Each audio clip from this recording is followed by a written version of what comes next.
Jaysen, it's a pleasure to have you on the podcast, sir. Thank you for having me. Of course. Tell the listeners, the watchers, who you are, what you do, what's your business, and we'll just start there.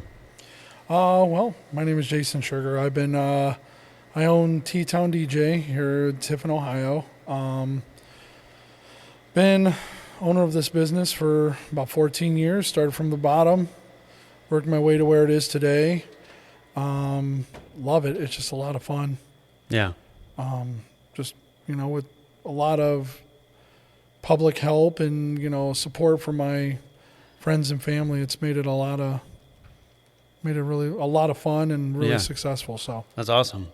Bring us back to your early days as a DJ. What was it like? What were you doing?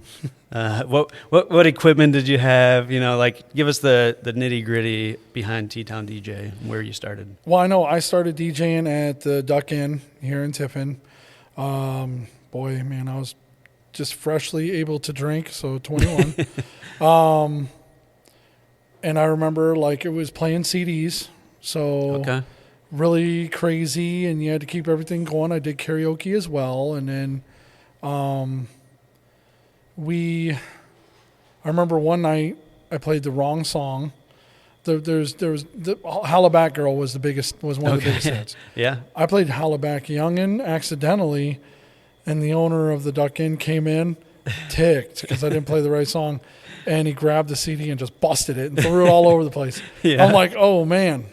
After that, I was put on door duty, and then pretty much hung up my DJing hat for a little while. Okay. And then my uncle got a hold of me and was like, hey, your cousin is graduating. Do you want to play music at his party? And I was like, yeah, sure. Yeah. So I tried to wire 2 house stereos together. And then I bought some cheap DJ speakers, probably like $125 for a pair. And went there and I fried one stereo because I didn't wire it right. And played music for it. And then I ended up drawing T-Town DJ. I started with T-Town DJ logo on a piece of cardboard with a Sharpie marker. I think I still have it actually somewhere. Yeah? You should frame it. I should. I need to find it. I wish I would have kept my first $1, but I didn't do that. Yeah, right. Sure. I was putting it right back into business. Yeah, of course. Have to when you start, right? And it was really cheap stuff, and it was I think I was charging $175 for 4 hours for a wedding back then. Yeah. And it was CDs, and you'd be playing, people would be dancing to like cha-cha slide and stuff like that. I'd have to lift my CD player up so that way it didn't skip. So it was ridiculous, yeah. Did you have like the pamphlet of CDs where you could just flip through, or did you have separate CD cases or anything? Thank goodness I was working at Level Up, the local game store here in town. Yeah, sure. And we sold CDs at the time, and I talked to the owner and I said, hey, I work here. Do you think I could buy all these CDs for $1 a piece? Oh, nice. So I went, and I bet you I spent probably a good couple $100 on CDs. I'm just picking them out, pulling them out, putting them in, sleeves. And what sucked about back then is that I would have to, if the bride and groom had certain songs they wanted, of course, I would have to make them a whole CD of all their songs, and if they had special songs they needed and I didn't have it, I'd have to figure out how to get those as well. So did you burn your own CDs then when you could and stuff? I did. Download music and burn them? I did. Yeah. Legally. And then of course. But I would have to do that, and then I would end up giving it to them as a gift. I'd be like, here's your song, so I have no use for it really. Sure, so, nice. So they have a nice little memento, and that's kind of cool about what I have today is if you book me and I DJ your stuff, I have your file in my file. I still have weddings from 4 or 5 years ago on my hard drive. Oh, wow. So, you could come back and be like, hey, I would like our wedding music. All right, I got it. Here you go. For sure. Did you used to, write, their wedding date on, the CD with, Sharpie and stuff? I did. Yeah, the wedding play mix or whatever. Right, whatever, yeah. I'd have hot songs like Cha-Cha Slide and Cupid Shuffle on a disc. Sure. And then I'd have, I'd have their music on a disc, and they'd be like, hey, do you have this Johnny Cash song? And I'd be pulling out this. I'm like, No, I don't. Yeah. You know, there was no, the Right. request had to be within a certain amount. Yeah, pretty precise. Yes. What was like the craziest song request that you got as like a DJ when you had to use like CDs? Oh man. I would say people at weddings requesting like ICP and stuff is like, don't get me wrong, I don't mind ICP. You know, I have a, you know, I'm not a huge ICP fan, but I respect their talent and stuff. But Sure. At a wedding, it's a no-go. I'm probably not going to play it. Yeah, that makes sense. What's some of the newer hot songs that the kids are requesting these days? Well, I DJ the middle school and a lot of the local schools, and Mobamba by Sheck West is probably the number one requested song. It has to be. And at every wedding too. Even edited, it's still a pretty rough song. It is. Because there's a part where it pauses and there's some cursing and the kids don't care. Yeah. No joke, I played it at New Riggle one year, and I played it for the 8th grade. 8th grade had no problem because they have two different homecomings. They have 8th grade, and then after that's the high school. Okay, sure. I played it for the 8th grade, no problems. Then I played it for the high schools, like first off, and it was they went ham on crazy. It. And the principal comes up and goes, "Hey, I know they're high schoolers, but can you tone it down a bit?" Yeah. I said, "Those are all your kids, man." I said, "I just they play what they want." It's all clean. Nothing dirty came out of my speakers, right. dude. So I don't know what to tell you. Yeah, I remember at my buddy's wedding. I think we requested that song like a dozen times, but it was a good one. But so always been a local business. Yes. Family business. Was there any challenges in a small town getting your business up and running? And you said that you now have like a huge support in the community and everything like that. Was it like that in the beginning as well? It was a little rough. What's crazy is I had support from family. So like to start off, to power everything, I had my mom spent $300 and some and bought me a subwoofer, and that sub, the 18, powered my highs and everything else, and sure. So that got me started. My wife, who was my girlfriend, she's been with me for well over 20 something years. Congratulations. And we've been married for 6. Thank you. Yeah. It's like I don't know where I'd be without her. Of course. She supports everything I want to do, and all I have to do is just be like, "Hey, I'm interested in this." She's like, "Well, as long as the bills are paid, I don't care what you do." So that's good. Really works for that. And then so getting started was kind of rough, but people saw the price tag. And that's one thing I'd like to tell other small businesses is that if you really want to grow your following, you got to start small and work your way big. If you're going to charge top dollar right out of the gate, you're not going to be able to compete with people that have been doing it for years. So you need to start small, get your following up, get your fan base, and then work your way up. Kind of like proof of concept a little bit. It is, and that's what I did. $175 does not buy much of anything. Right. And then it was only $25 an hour after that. Gotcha. So I'd be rocking 8-hour shows for $275 a night. Wow. Ridiculous. Yeah. Now there's no freaking way. I bet. No, it's a little bit more. But my equipment's a lot better. Sure, of course. Yeah, and obviously we're talking the beginning, so your equipment's probably much updated and you're not playing CDs anymore. No, thank goodness. No joke, I use DJ boards. I got a good buddy of mine. He's actually a DJ from Puerto Rico and just a really amazing club DJ. Yeah. And his name's DJ Santi, and he's out of Sandusky and stuff too. And he showed me how to use a DJ board controller. And ever since then, he's like, dude, why are you being a push and click DJ? Because I was using virtual DJ at the time. And he go, I took it as an insult at first. I was like, who the heck's this guy? Yeah.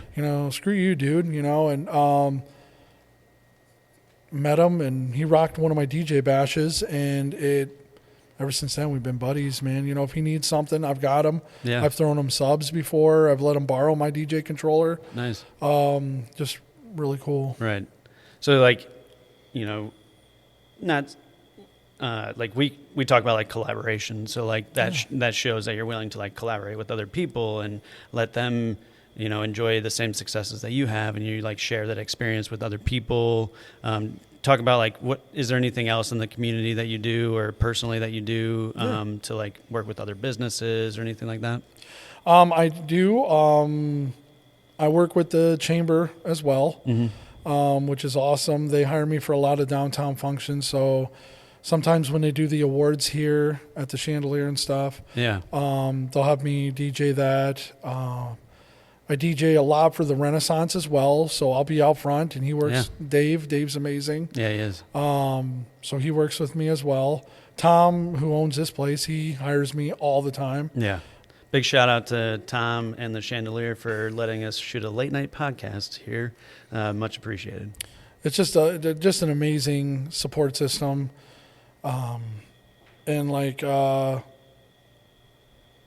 just really, really good people. And that's awesome. So, other than that, I get a lot of people that will tag me in posts and everything else, and which is really cool. And like when someone's like, I'm looking for a DJ, you got a lot of people on social media that, you know, like requesting you and referring your information out.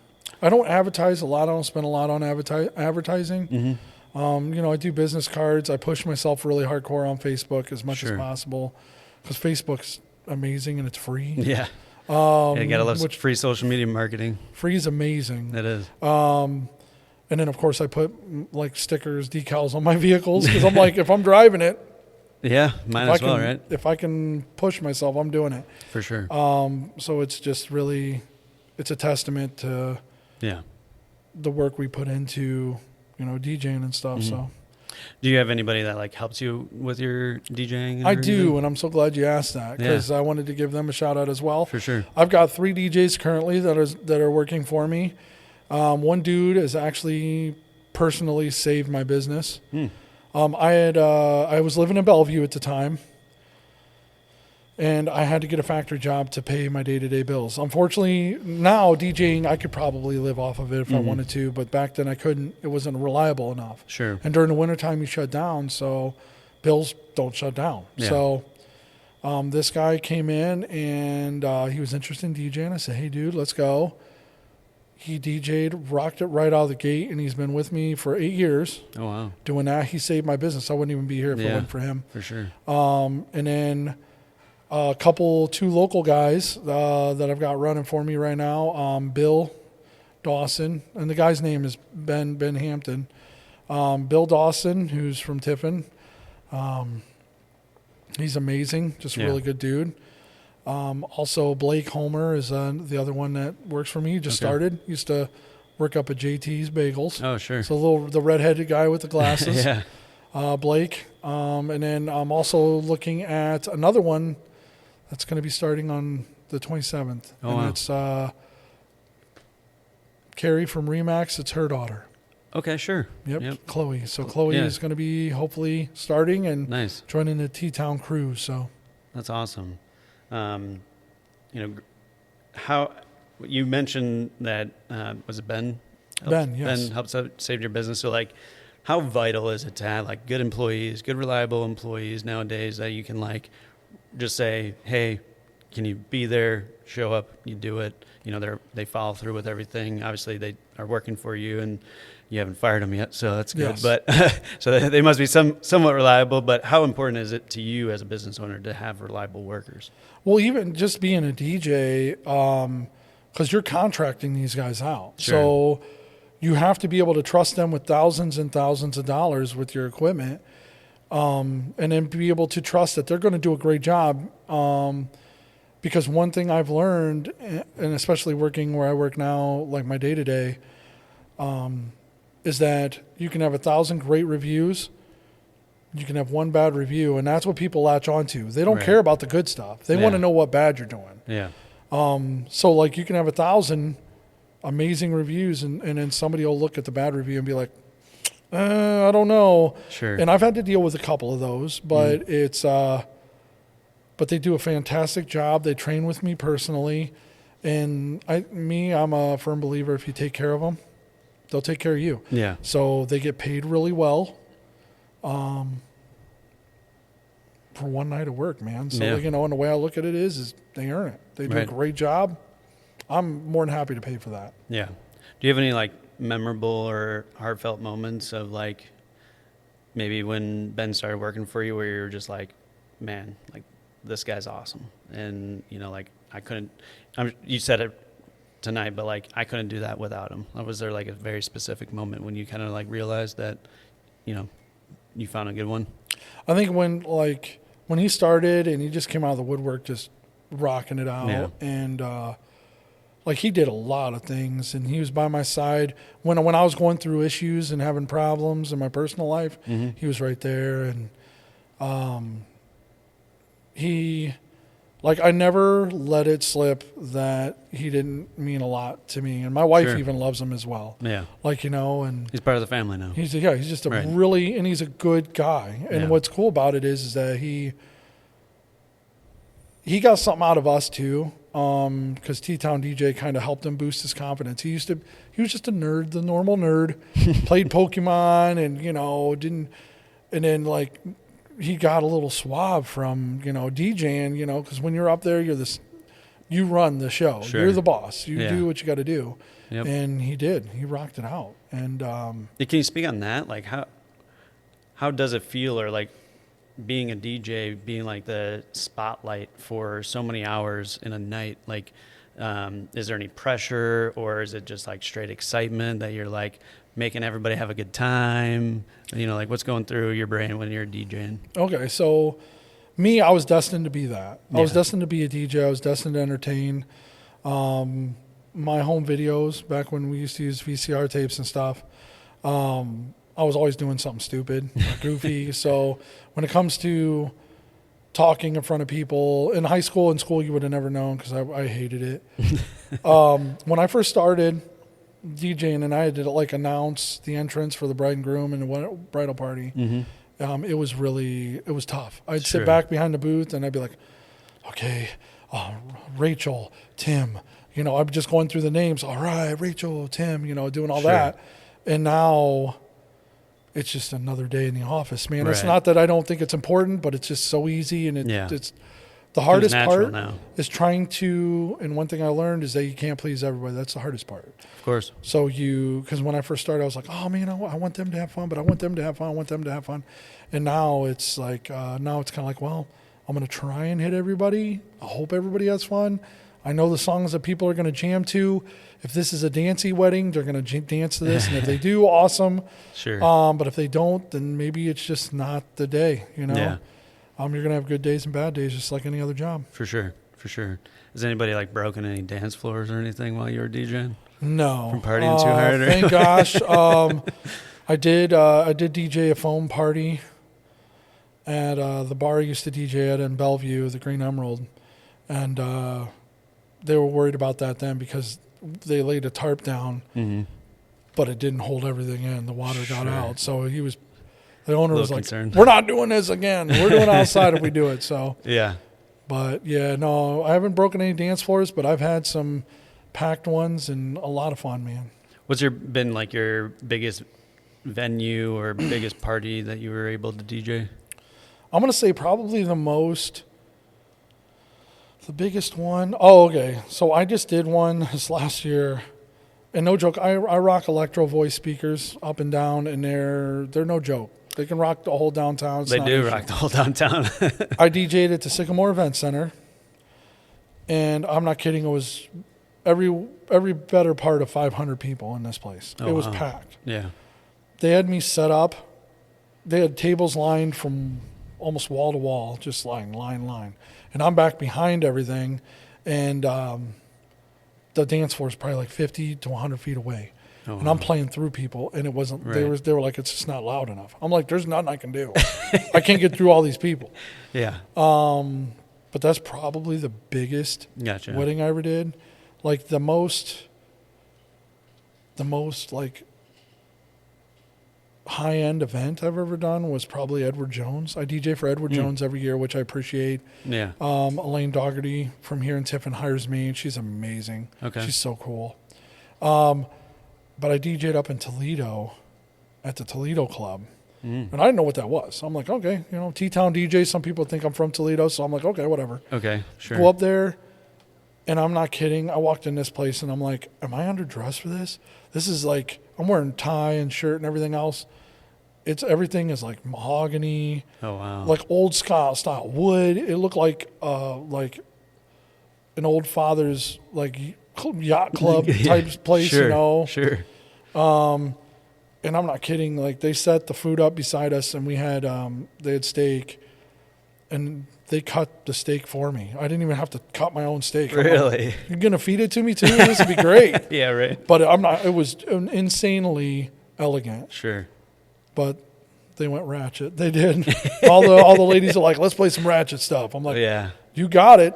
Sure. Is that okay? And they're like, yeah, go ahead. Nice. It's like, okay. So is it like, I don't want to say more fun, but more entertaining maybe when you get to play more fun music? It is. Yeah. One of the biggest, like one of my favorite thing about DJing, or my favorite thing about DJing now is DJing the first dance.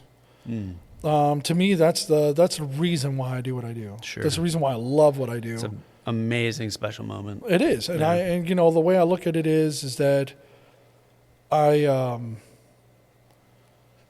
they could have chose anybody else, and they chose me. Right. And that's amazing. Dude, there's millions of DJs out there. There's a bunch in this area. Yeah. And they chose my DJ business to entertain their special day.